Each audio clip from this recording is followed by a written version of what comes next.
Hello everyone, welcome to my YouTube channel. আজকে আমরা আলোচনা করব ক্লাস 5-এর lesson 10 a great social reformer থেকে সমস্ত অ্যাক্টিভিটিগুলো। আজকের ভিডিওটি যারা তোমরা প্রথম দেখছো তাদের সকলকে বলে রাখি, এর আগের ভিডিও আমার চ্যানেলে আপলোড করা আছে। তোমরা প্লে লিস্টে গিয়ে ক্লাস 5 সার্চ করলে ক্লাস 5-এর সমস্ত ভিডিও পেয়ে যাবে। তাছাড়া আমি ডেসক্রিপশন বক্সে প্লে লিস্টের লিঙ্ক দিয়ে দেবো। এছাড়া যারা চ্যানেলটিকে সাবস্ক্রাইব করোনি তারা চ্যানেলটিকে অবশ্যই সাবস্ক্রাইব করবে, এবং যারা আগে থেকে করেছো তাদের সকলকে ধন্যবাদ। তাহলে চলো কথা না বাড়িয়ে শুরু করা যাক।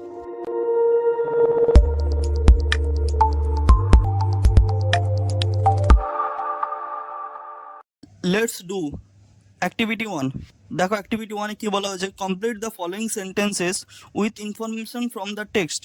পাঠ্যাংশ থেকে তথ্য নিয়ে নিচের বাক্যগুলো সম্পূর্ণ করো। 1 নম্বরে বলা হয়েছে বেগম রোকেয়া ওয়াজ বর্ন। বেগম রোকেয়া জন্মগ্রহণ করেছিলেন। বেগম রোকেয়া জন্মগ্রহণ করেছিলেন ইন অ্যান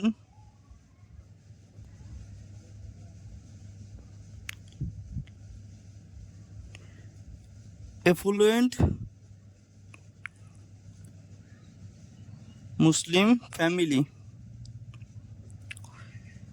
একটি সচ্ছল মুসলিম পরিবারে।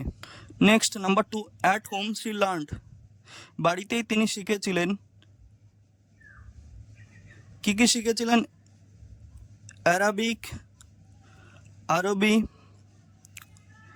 And Persian,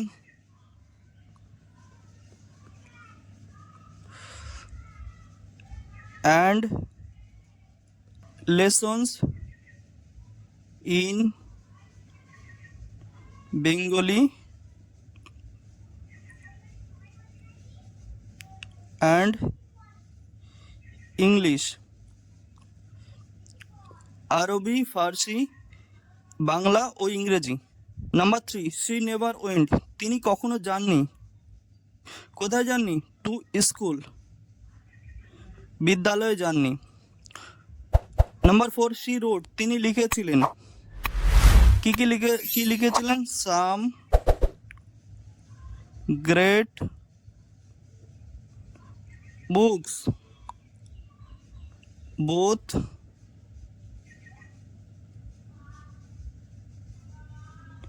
in Bengali and English. কিছু মহান বই বাংলা ও ইংরেজিতে। Next activity number 2, table A and table B have words with opposite meaning. Table A ও টেবিল বিতে বিপরীত শব্দ আছে। Let's match table A with table B. এসো টেবিল এ এর সঙ্গে টেবিল বি মেলাই। দেখো টেবিল এতে কি বলেছে? কাইন্ড। কাইন্ড মানে দয়ালু। ক্রুয়েল। ক্রুয়েল মানে নিষ্ঠুর। তাহলে কাইন্ডের সঙ্গে আসবে কি? ক্রুয়েল। পোর গরিব। রিচ ধনী। অ্যাডভান্টেজ অগ্রসর। ডিসঅ্যাডভান্টেজ অনগ্রসর। রিমেম্বার মনে রাখা। ফরগেট ভুলে যাওয়া। আমরা এভাবে মিলানোর পর তার পাশে আমরা লিখে দেব এ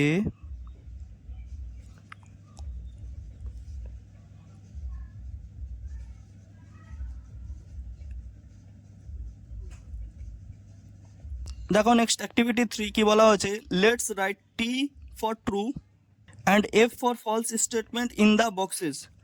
এসব প্রদত্ত বক্সের মধ্যে সঠিক বিবৃতির ক্ষেত্রে টি এবং ভুল বিবৃতির ক্ষেত্রে এফ লেখা যাক। নাম্বার 1 কি বলেছে, Begum Rokeya never thought about others. Begum Rokeya কখনো অন্যদের ব্যাপারে চিন্তা করতেন না।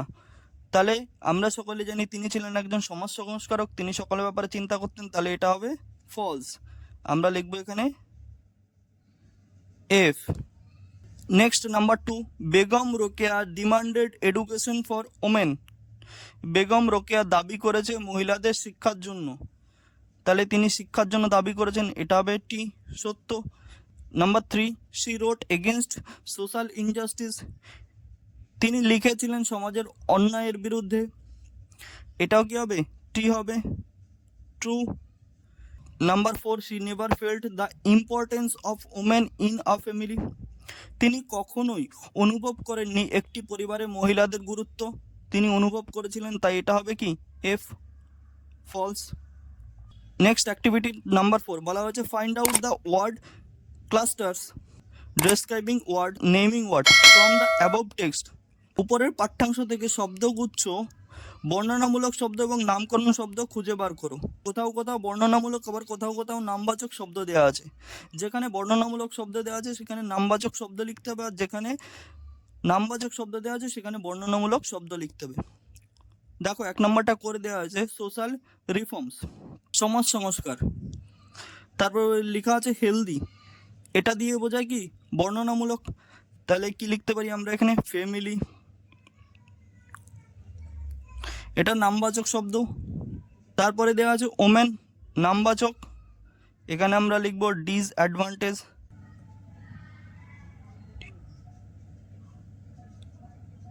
ডিসঅ্যাডভান্টেজড। নাম্বার 4 ফার্স্ট, এখানে আমরা ফার্স্ট বর্ণনামূলক, এখানে আমরা নামবাচক ওমেন লিখতে পারি, প্রথম মহিলা।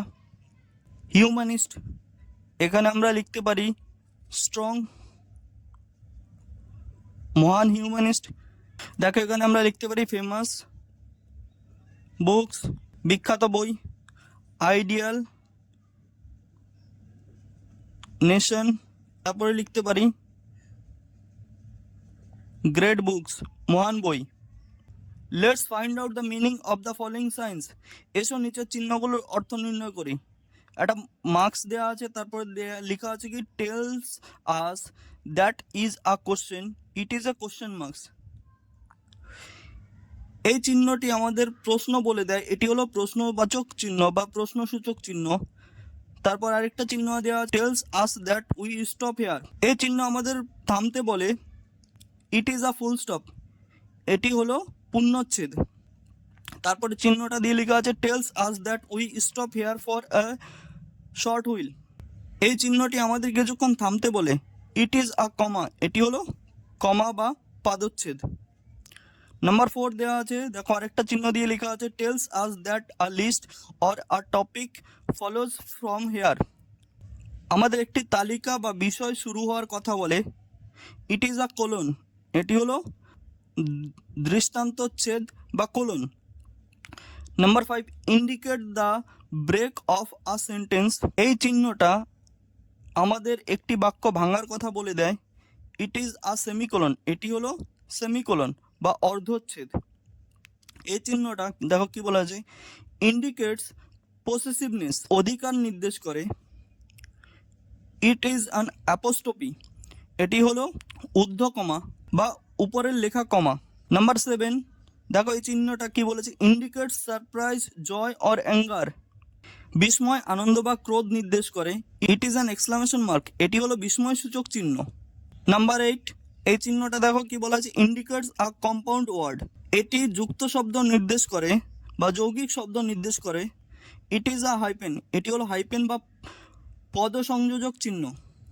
নাম্বার 9 ইন্ডিকেটস ডাইরেক্ট স্পিচ, এটি পরোক্ষ উক্তি নির্দেশ করে, it is a quotation marks, এটি হলো একটি উদ্ধৃতি চিহ্ন। All this signs are called punctuation marks, এই সমস্ত চিহ্নকে একসঙ্গে জ্যোতি চিহ্ন বলা হয়। লেটস ডু, এসো করি অ্যাক্টিভিটি 5। দেখো কি বলা আছে put the punctuation marks in the following sentences, নিম্নলিখিত বাক্যগুলিতে জ্যোতি চিহ্ন বসাও। The first one is done for you, প্রথমটি তোমাদের জন্য করে দেওয়া হলো। নাম্বার 1 বলেছে বিবেকানন্দ সেড, বিবেকানন্দ বলেছিলেন, কমা দিয়ে ইনভার্টেড কমা দেখো শুরু করেছে অল ইন্ডিয়ানস আর মাই ব্রাদার্স, সমস্ত ভারতবাসী আমার ভাই। দেখো এভাবে ওটা দেওয়া আছে, তোমাদের 5টা করতে হবে, তোমরা একবার সেগুলো দেখে নাও, আমি খাতায় সেগুলো করে দিচ্ছি। নাম্বার 2 বলেছে I am Rokeya's friend said the lady, সেই মহিলাটি বললো আমি রোকেয়ার বান্ধবী। নাম্বার 3 কি বলেছে who are you, oh you are wounded, তুমি কি, ও তুমি আহত। তারপরটা বলেছে I know there are many birds like crow, parrot, myna, জানি এখানে অনেকগুলো পাখি যেমন কাক, প্যারট এবং ময়না। তারপরটা বলা হচ্ছে নাম্বার 5 নেতাজি ফাউন্ডেড আজাদ হিন্দ ফৌজ, নেতাজি প্রতিষ্ঠিত করেছিল আজাদ হিন্দ ফৌজ। নেক্সট নাম্বার 6 বিদ্যাসাগর ওয়াজ এ সোশ্যাল রিফর্মার, বিদ্যাসাগর হলেন একজন সমাজ সংস্কারক। চলো তাহলে আমরা সেগুলো খাতায় করে দেখি। তাহলে নাম্বার 2 দেখো কি হয়েছে, এখানে ইনভার্টেড কমা আমি শুরু করলাম, আই এম রোকেয়াস ফ্রেন্ড। এখানে দেখো রোকেয়ার উপর অধিকার বা জোর দিয়েছে বলে এখানে অ্যাপোস্ট্রফি এসটা ব্যবহার করেছে, কমা দিয়ে ইনভার্টেড কমা শুরু, সেড দ্য লেডি, সেই মহিলাটি বলল। নাম্বার 3 হু আর ইউ, এখানে একটা কোশ্চেন মার্কস আসবে, ও exclamation marks, you are wounded, তুমি আহত, full stop. Number 4 I know there are many birds, আমি জানি এখানে অনেকগুলো পাখি। তারপরে দেখো এক একটা পাখি আমি কি কর, এক একটা পাখির নাম লিখে আমি কমা দিয়ে লিখলাম, ক্রো কমা প্যারট কমা তারপরে ময়না। তারপরে দেখো কি লেখা আছে, নেতাজি ফাউন্ডেড, নেতাজি প্রতিষ্ঠিত করেছিল আজাদ হিন্দ ফৌজ, আজাদ হিন্দ ফৌজ। নেক্সট নাম্বার 6 বিদ্যাসাগর ওয়াজ এ সোশ্যাল রিফর্মার, বিদ্যাসাগর ছিল একজন সমাজ সংস্কারক, এখানে ভিটা ক্যাপিটাল লেটার করে দিলাম। নেক্সট তারপরে দেখো activity 6 let's fill in the blanks with appropriate preposition, এসো সঠিক পদান্বয় অব্যয় দিয়ে শূন্যস্থান পূরণ করা যাক। দেখো এখানে কি বলা হয়েছে, স্বামী বিবেকানন্দ ওয়াজ বর্ন, স্বামী বিবেকানন্দ জন্মগ্রহণ করেছিলেন ইন 1863, 1863 সালে। He was born in Calcutta, তিনি কলকাতায় জন্মগ্রহণ করেন। He belonged to a rich family, তিনি একটি ধনী পরিবারে জন্মগ্রহণ করেন। তারপরে দেখো ইন দোজ ডেজ, সেই সময়কার দিনে, আওয়ার কান্ট্রি ওয়াজ, আমাদের দেশ ছিল under the British rule, British শাসনের অধীনে। Vivekananda felt for the misery of the Indians. Next activity 7A দেখো কি বলা হয়েছে, let's classify the personal pronoun and the possessive pronouns from the passage. অনুচ্ছেদটির থেকে ব্যক্তিবাচক ও অধিকার সূচক সর্বনাম পদগুলোর শ্রেণীবিভাগ করি। তাহলে দেখো এখান থেকে আমাদের বলেছে ব্যক্তিবাচক ও অধিকার সূচক প্রোনাউন বের করতে। তাহলে আমরা এখানে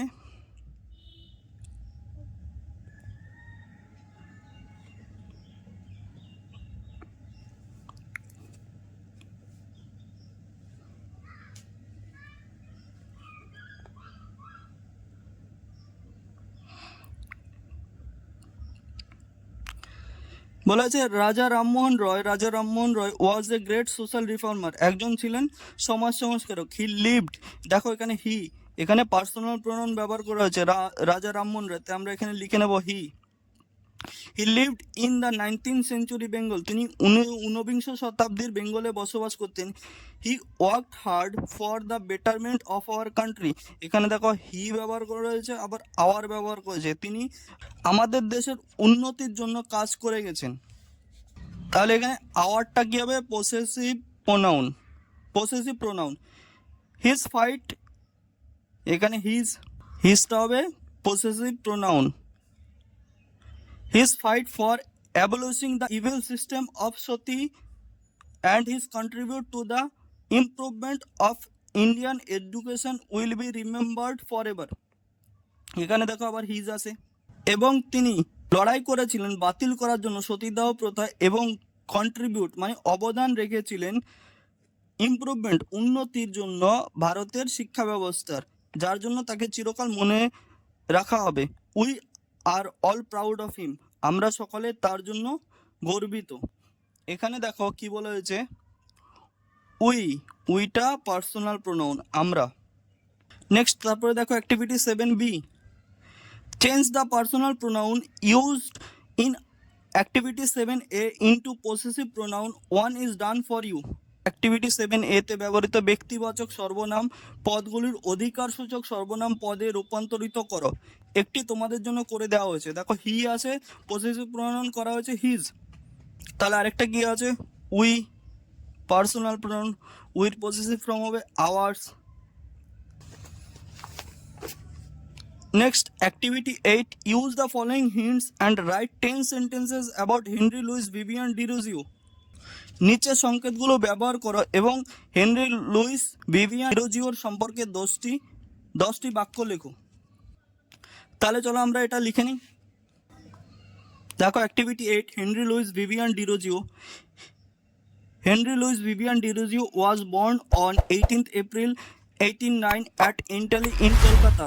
হেনরি লুইস ভিভিয়ান ডিরোজিও 1809 সালের 18 এপ্রিল জন্মগ্রহণ করেন এন্টালি, কলকাতাতে। হিজ ফাদার্স নেম ওয়াজ, তার বাবার নাম ছিল Francis Derozio and mother's name was Sophie Johnson, এবং মায়ের নাম ছিল Sophie Johnson. He studied at David Drummond Dharmatala academy, তিনি ডেভিড ড্রামন্ড ধর্মতলা একাডেমিতে পড়াশোনা করেন। Letter he started his career, তারপরে তিনি তার কর্মজীবন শুরু করেন অ্যাজ এ টিচার, শিক্ষক হিসেবে অফ ইংলিশ লিটারেচার, ইংরেজিতে অ্যান্ড হিস্ট্রি এবং ইতিহাসে অ্যাট হিন্দু কলেজে। He also worked as an assistant editor of the Indian gazette, তিনি এমনকি সহ-সম্পাদক হিসেবে কাজ করেন Indian gazette, and as a editor of the Calcutta gazette, এবং সম্পাদক হিসেবে Calcutta gazette, the east Indian এবং Indian and the Bengal annual etc এবং বেঙ্গল অ্যানুয়াল এক্সেট্রাতে। Some of his notable works, তার কয়েকটি উল্লেখযোগ্য কাজ আর হলো to India, my native land, the harp of India, the fakir of Jungheera, etc etcetera. This great man breathed his last, এই মহান মানুষ তার শেষ নিঃশ্বাস ত্যাগ করেন অন 26 ডিসেম্বর ইন 1831, 1831 সালের 26শে December. Thank you everyone for watching my videos. আমার এই ভিডিওটি ভালো লাগলে লাইক করবে, কমেন্ট করবে এবং বন্ধুদের সঙ্গে শেয়ার করবে।